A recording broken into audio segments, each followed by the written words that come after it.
Hello everyone, কেমন আছেন সবাই? আশা করব সবাই অনেক অনেক ভালো আছেন। আমরাও আলহামদুলিল্লাহ ভালো আছি। তো নতুন আরেকটি ব্লগ শুরু করছি। আজকের ব্লগটা দেখতেই পাচ্ছেন, খুবই সুন্দর একটা ওয়েদার দিয়ে শুরু করলাম আলহামদুলিল্লাহ। তো সকাল সকাল এত সুন্দর ওয়েদার, তো নিজের পছন্দের একটা নাস্তা না বানালে কি হয় বলেন?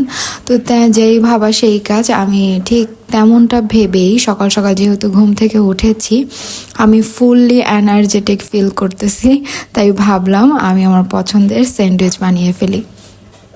তো গাছে সুন্দর আম, যেহেতু অনেক ঝড় হচ্ছে, আমগুলো নিজে নিজে পড়ে যাচ্ছে। যাই হোক, তো নাস্তা একদম বানানো রেডি। এই রেসিপি বানানোর বা এই স্যান্ডউইচটা রেডি করার ভিডিও অলরেডি আমার চ্যানেলে আছে, চাইলে আপনারা দেখে নিতে পারেন। তো নাস্তাটা রেডি করে নিজের মতো সুন্দর করে একটু স্পেশাল ফিল করিয়ে আমি খাওয়া দাওয়া শেষ করে দেন আমার কাজে বাইরে গিয়েছিলাম। দেন বাসায় চলে এসেছি। এখন আমার কাছে ইনায়া পড়তে এসেছে, তো ইনায়ার আমার জন্য একটু লেবুর শরবত বানিয়ে নিলাম। আমার কাছে এই ওয়েদারগুলোতে লেবুর শরবত খেতে খুবই ভালো লাগে।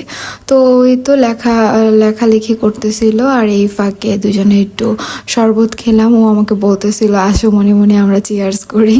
তো এদিক দিয়ে গাছগুলোকে একটু রোদে দিয়েছিলাম। এখন আমি ভিতরে নিয়ে আসবো গাছগুলো। তো আমার এত বেশি গাছ নেই, যতটুকু গাছ আছে আমি অনেক পছন্দ করছি। এই সবগুলো গাছই আমাকে বড় আপু দিয়েছিল। দেখুন মাশাল্লাহ, গাছগুলো কিন্তু বড় সড়ই হয়েছে। একটু প্রপারলি, যেহেতু মানি প্ল্যান্ট গাছ, এত যত্ন নেওয়ার কিছু নেই। এটা যেহেতু ইনডোর প্ল্যান্ট, একটু 2 দিন পর পর একটু পানি দিলে এটা ভালো থাকে, দেখতে পাই। তো সেটাই মাশাল্লাহ বড় হয়েছিল, তাই একটু টেক কেয়ারটা একটু বেড়ে গিয়েছে আরও। এই তো গাছগুলো এখন আপাতত এখানে রাখবো, পরে জায়গায় জায়গায় সেট করব। এর মধ্যে পড়া টড়া শেষ করে দেন বড় আপু আমাকে ডাক দিল, সে শুটকি ভর্তা বানাবে, পাটায় ভাত মাখবে খাওয়ার জন্য। তো আমি কি এই সুযোগ আর মিস করতে পারি বলেন? তো আপু শুটকি ভর্তা বানাচ্ছিল, চাপা শুটকির ভর্তা। এটা আরও কয়েকদিন আগের ব্লগ দিব করে আলসেমির কারণে দিচ্ছিলাম না, ভয়েস ওভারও দেওয়া হচ্ছিল না।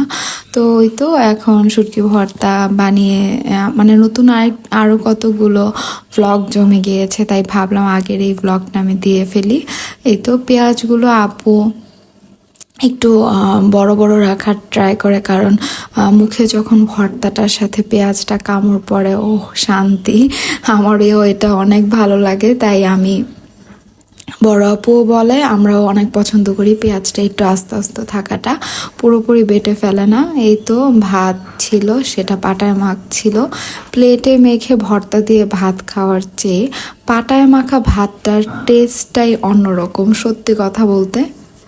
এই পাটায় মাখা ভাতের শর্টসটার মোটামুটি মাসাল্লাহ ভালোই ভিউজ হয়েছে, আপনারা সবাই পছন্দ করেছেন।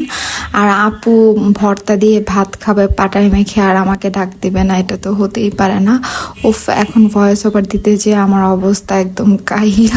তো এদিক দিয়ে বিকেলবেলা রেডি হয়ে এখন আমি যাব ছোট আপুর বাসায়। তো মেজো আপুর বাসায় এসে একটু সুমোর মিররে একটু ঢং টং করলাম, যেহেতু একটু ড্রেস পরে এসেছিলাম।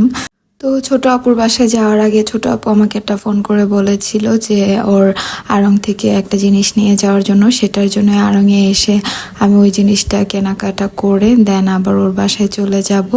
তো আড়ংয়ে তো ওইভাবে ভিডিও করতে দেয় না, তাই আপনাদের সাথে ওইভাবে শেয়ারও করতে পারিনি।